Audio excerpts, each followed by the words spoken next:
Living in isolation certainly isn't easy, especially for one particular family in the Wasteland, a Netflix original from Spain, written and directed by David Casadamit in his feature film debut, also written by Marty Lucas and Fran Machion, who have done some shorts. And since I said it was from Spain, I apologize if I butchered any of those names or butcher any of the names of the few actors that are in this movie, since it really only focuses on three central characters. There's Lucia, played by Inma Custa, and Roberto Alomar, who plays Salvador, and there's Diego, played by Asier Flores. I apologize if I butchered any of those names, but they're a family that's on a particular tract of land. They're just living in isolation because this is set in 19th century Spain, where a lot of wars and a lot of battles have basically just made people isolate themselves. They want to get away from war. I don't blame them. War is kind of absolutely goddamn shit.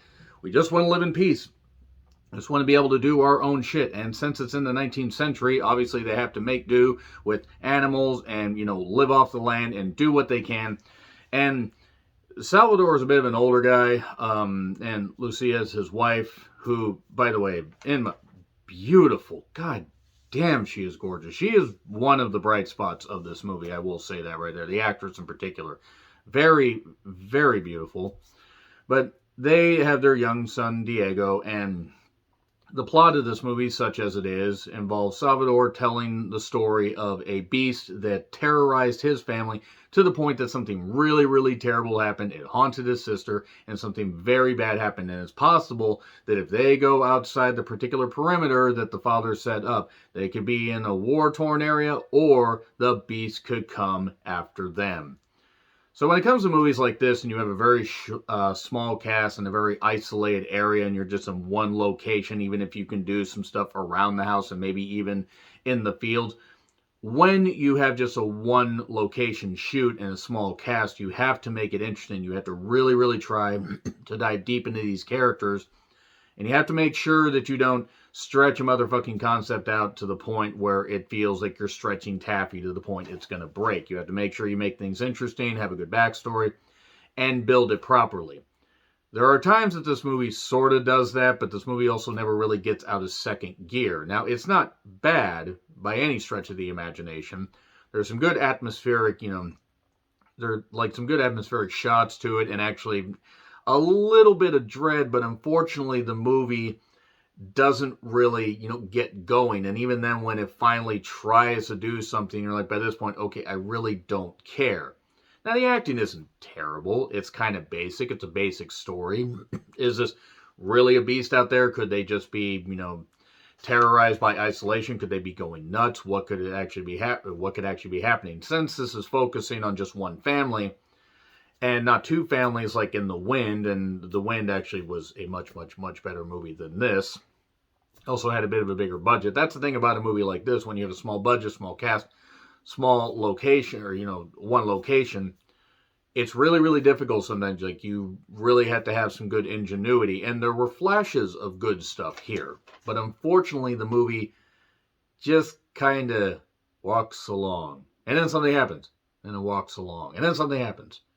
And I don't mind slow burn movies. I like The Witch. I like The Wind. I like a lot of slow burn movies like that. There can be some good, there can be a good way to do something like this. This just kind of takes the basic route where there's, potential for the director to go on, or director-writer to go on and do better stuff. And there were a couple things that weren't bad in this.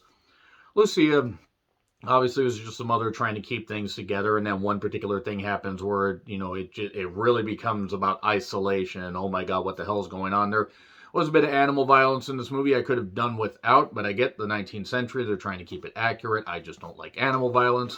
But in this, basically what happens is this family has to be faced with this great evil that may either be out there or may be internalized. That's pretty much what the plot comes down to, and once it finally reaches its conclusion, it's like, okay, yeah, I kind of expected that, and that's all you had? That's all you had? That's kind of how I felt about this movie. The music wasn't bad, and there were some good, night shots that it's like, okay, this could be actually pretty goddamn terrifying, be out there isolated forever. I mean, really, even if you want to get away from the war, it's like, you're looking out there, you are nowhere around. Like, you're a good 2-3 days away from any town, any village, any whatever, and it could get very, very scary. The thing about this, though, is eventually it just ends up, it boils down to where the movie just comes across as average and at times a little bit boring. Again, it's a give and take. There are times where it's not bad and there are times where it's just boring. And overall, I was just kind of felt like, I didn't hate it. I didn't hate it by any stretch of the imagination. I thought everybody did the best they could in this. I just wasn't particularly gripped by it. And even when they tried to do gripping stuff with the story, it was just very obvious where they were going with it. So now I am going to get into spoilers. So it is on Netflix if you want to check it out. There are certainly worse Netflix originals out there and worse horror movies that have come out this year, like Night's End. Check out my review of that if you want. Check out my Real Honest Movie Reviews playlist if you want to see some other stuff. But now that I'm done with that plug, we're going to get into spoilers. 3, 2, 1. Spoilers. Okay, so this beast basically, I think, was just an allegory for Salvador's sister getting abused by by his parents to the point that she jumped out a window and died. And also the beast isn't. It's entirely possible the beast actually does exist, but it's also another thing where it's just internalized, mental health issues. And the movie never really fully explores that.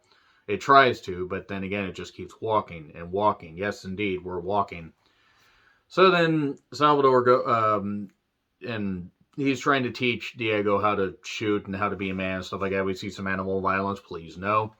And Lucia's trying to be, more of the comforting, nurturing mother and everything. And I lost my train of thought. Really, she was one of the few. She was pretty much a bright spot in this.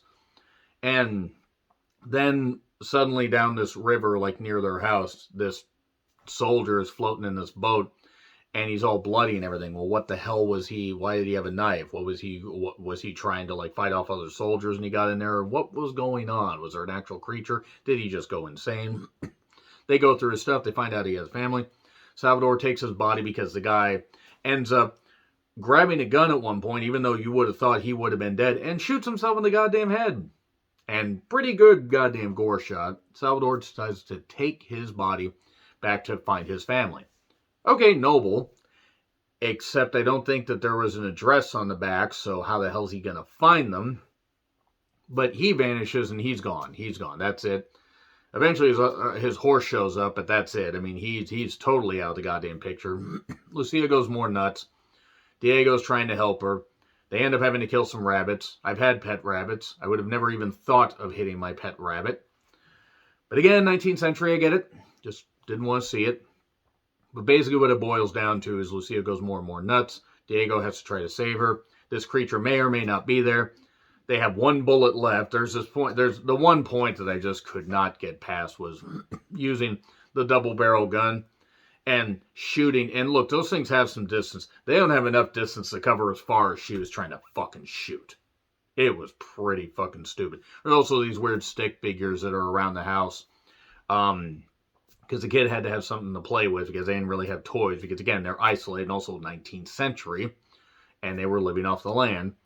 But this creature ends up kind of looking like Slender Man's weird cousin, like his, partying cousin. He's just like, a stick figure and everything, and he may or may not actually be real. And then Lucia ends up basically killing herself, or ends up basically almost killing herself. Diego manages to fight off the creature, and then pushes a wagon into the river, and she ends up dying because she was bleeding out. And then he wanders off. That's pretty much it. There really isn't a whole lot to the Wasteland.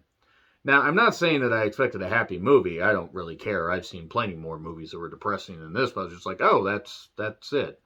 That's all we have? Okay. All right. Again, there were some decent moments to this. I ultimately didn't care. That's pretty much what it comes down to. But for the positives, I will give it a C+. It gets enough it gets enough right to where it's just above average. But ultimately, am I saying that you need to go out of your way to watch this? Nah, not really. But again, the woman who played Lucia, holy crap, I gotta see more stuff she's in. Anyway, so yeah, C+. Agree, disagree what I said? Like, share, subscribe, Twitter handle in the description. I'm John Retlin. I'll see you soon.